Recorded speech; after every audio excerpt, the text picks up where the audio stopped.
تصوف کو اپنی الگ پہچان کیوں بنانی پڑی؟ ایسا ہو گیا کہ تصوف لوگوں کو ایسا ضرورت اس چیز کی ہے کہ ایک من علم کو سمجھنے کے لیے 10 من عقل چاہیے جی، لیکن اب ایسا ہو گیا ہے کہ عقل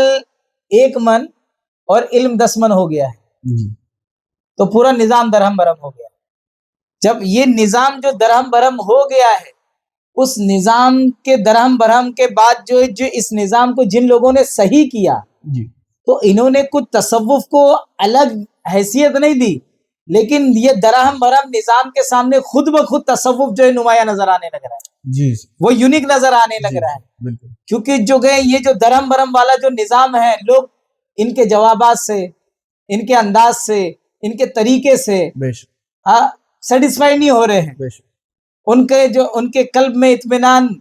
اور جو ہے ان کو جو ہے صحیح طریقے سے ان کی تشنگی نہیں بجھ رہی ہے، جی، ان کی پیاس نہیں بجھ رہی ہے، لیکن تصوف نے جو انداز اپنایا ہے، جو صوفیاء کرام نے جو انداز اپنایا ہے، جی، وہ پیاس بجھا دے رہی ہے، بے شک، بے شک، وہ ہر موڑ پہ رہنمائی کر رہی ہے،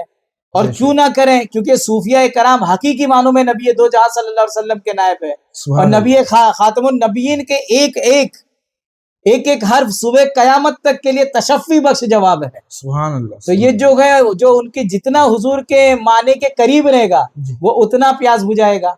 سبحان اللہ، تو یہ پیاس بجھتی گئی تو خود بخود تصوف نمایاں ہوتا گیا،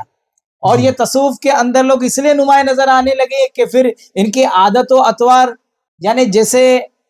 بہت ساری اگر چیزیں خراب پڑی ہو جی، اور ان کے درمیان ایک صاف ستھری چیز پڑی ہو تو خود بخود نمایاں ہو جاتی جی، ہے، بے شک، ایسے ہی جو تصور صوفیاء کرام نمایاں ہوتے گئے۔ بے شک، سبحان اللہ، ماشاء اللہ۔ حضور، تصوف کا اسلام سے کچھ کنیکشن ہے کیا؟ ابھی بہت سارے جوابات دیے کہ تصوف جو ہے اسلام کا باطن ہے، جی، ایک دم صحیح ایک دم پتہ چل گیا، پھر بھی اس کے باوجود بھی جو ہے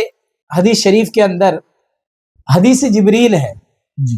کہ جس حدیث شریف کے اندر جبریل علیہ السلام آتے اور حضور علیہ السلام سے پوچھتے ہیں جی، کہ اسلام کیا ہے، ایمان کیا ہے، تو اللہ کے رسول جواب عطا فرماتے، اس کے بعد تیسرا سوال کرتے ہیں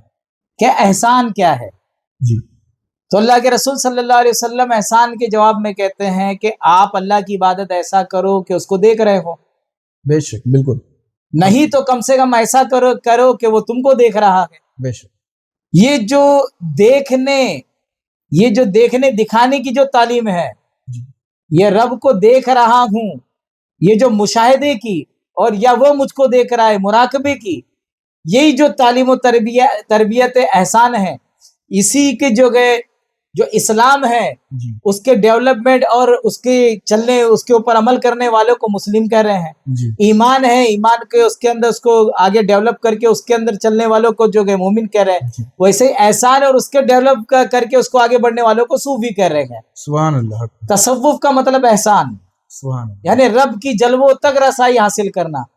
پہلا ابتدا یہ کہ وہ مجھے دیکھ رہا ہے، اور پھر یہ کہ اس کے دیدار میں غرق ہونا، سبحان اللہ، اور بے شک اس کے جلوے نظر آتے ہیں، جی، جیسا کہ اس نے کہا اینما تولوا فثم وجہ اللہ، جدھر دیکھو ادھر اس کے جلوے نظر آئیں گے، تو وہ آتے ہیں چشم باطن سے نظر آتے ہیں، سبحان اللہ، وہ چشم باطن پیر کامل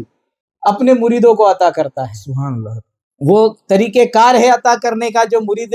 اس کا اہل ہو جاتا ہے، سبحان اللہ، کیونکہ نا اہلوں کو چیز دے دینے سے اس چیز کی اہمیت زائل ہو جاتی ہے، بے شک، تو پیر کامل جو ہے بارہا دیکھ کے آزمائش کر کے، اور پھر اس کے بعد جب دیکھ لیتا ہے کہ اس قابل ہو گیا تو اس کی وہ چشم باطن کے اوپر وہ جو ہے اس پہ سے اس کی پلک کھول دیتا ہے، وہ سبحان اللہ، آنکھ ہے ہی ایک صرف بند ہے، صرف وہ پلک کھولنا سکھا دیتا ہے کہ یہ آنکھ کھول، سبحان اللہ، تو اس سے جلوے نظر آنے شروع ہو جاتے ہیں۔